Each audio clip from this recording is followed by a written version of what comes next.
Hey guys, in the next few minutes, I'll be taking you through how I achieved this smooth navigation state selection. Okay, let's go into it now.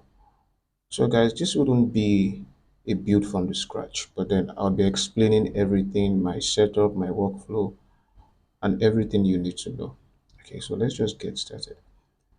Now, this group itself, this group here, okay, it's just a regular group, and it's the selector, it's the group doing the selection, right? So instead of putting it up here, I'll just place it um here for now. I'll just put it down here for now, just to explain some things, how I set up my repeating group.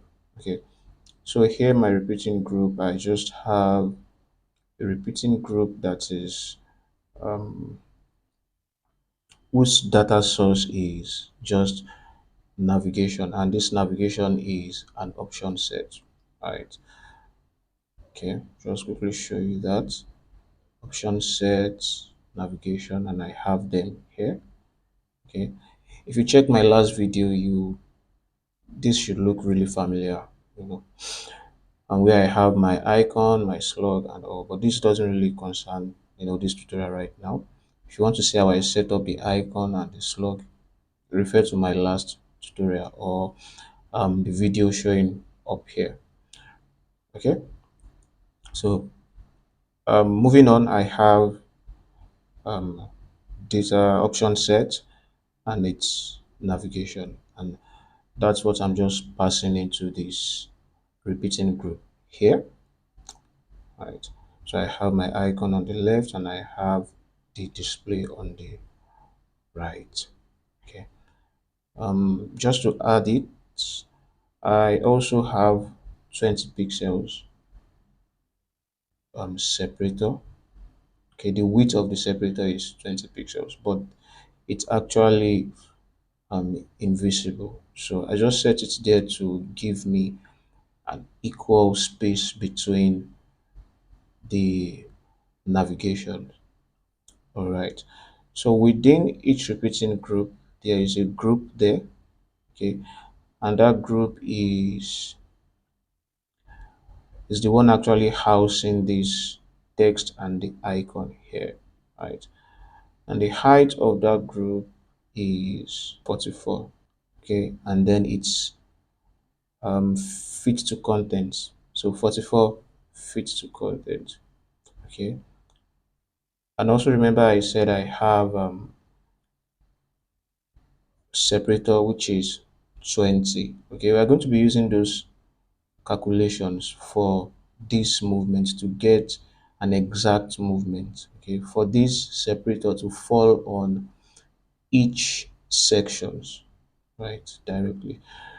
Also this nav here, okay, the container layout is aligned to parent.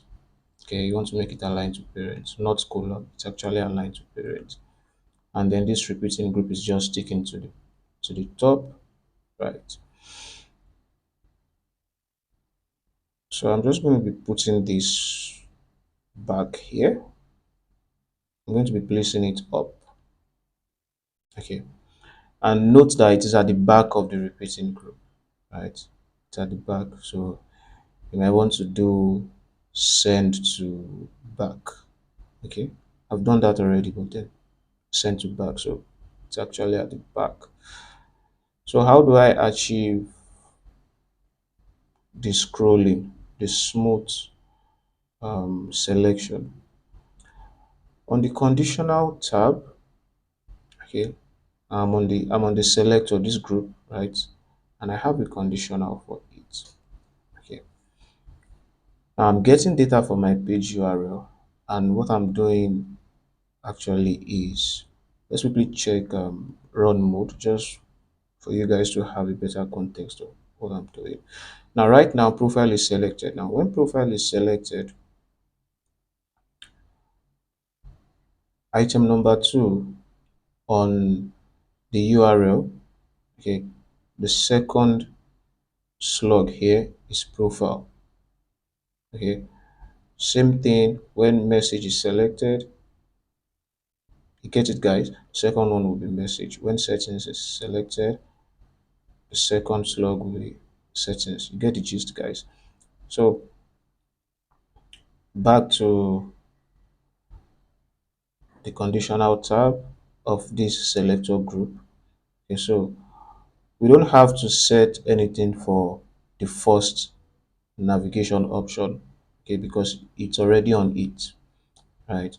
But then we have to set for this and this, for the second one, the third one, and the fourth one. Okay, so get data from page URL. Okay, when item number 2 is billing, that is the second if the second path is billing. Okay, I want to have a top margin of 64. Now, how do I get 64? There's a separator, okay, value of 20, and right, that is each cell is 44. Okay, so we add them together. That's my selector again. We add them together. So 44 plus 20, that's how we got 64. Okay, so going on, we'll just be adding 64 to every step. Okay, so 64 plus another 64, that's 128. Okay, plus another 64, that's 192. Plus another 64, that's 256. Okay, so that is the top margin would be increasing anytime this profile, okay, anytime this path is the same thing as the path we have in our URL, okay, which is also the same thing as the navigation that is selected. Okay, so if I switch this on now, see, it falls to the second nav, okay, technically, which is 64, right? So let me switch this one off. If I switch this on, okay, it has a top margin of 128. Okay, switching, right on this one. Okay, I'll switch this off too and try the next one, which is message. This is message, right? If I turn it on, and then we also have the last one. The last one is not being, you know, displayed now, but there is a last one which is setting. Okay, I'll just switch this one off and turn it on, but somewhere here, right? But we can't see it on the repeating group right now. Okay, so the gist is just to um, add the height, okay, of the cell and the separator. Add the first value to it. So that's it. But then one more thing, if you look at the navigation, you notice that it's not sharp. Like the movement is not sharp, it's smooth kind of. It has this ease animation on it. Okay, so let me just show you guys how to achieve that.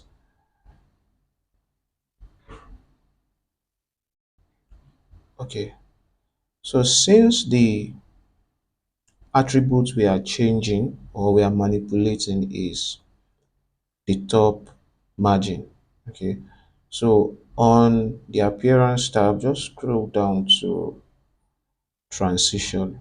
Okay, scroll down to transition and choose new transition. Okay, and make the speed. Okay, I made my own speed 300, right? And I set the type to ease, right? But then you can just, between something between 200 and 400, it's okay. But when you start getting to the value of say 500, it it could look slow, right? So you want something not too fast and something that isn't too slow. So how did I add that transition? Let me just delete this. Okay, So select property to define new transition, and what I'm manipulating is the top margin. Okay, set it to ease, and I have a value of 300. Okay, so guys, that's how to get that smooth navigation scrolling. Okay, if you found this tutorial really useful, consider subscribing to it. I have more tutorials like this coming up. Guys, see you in the next one.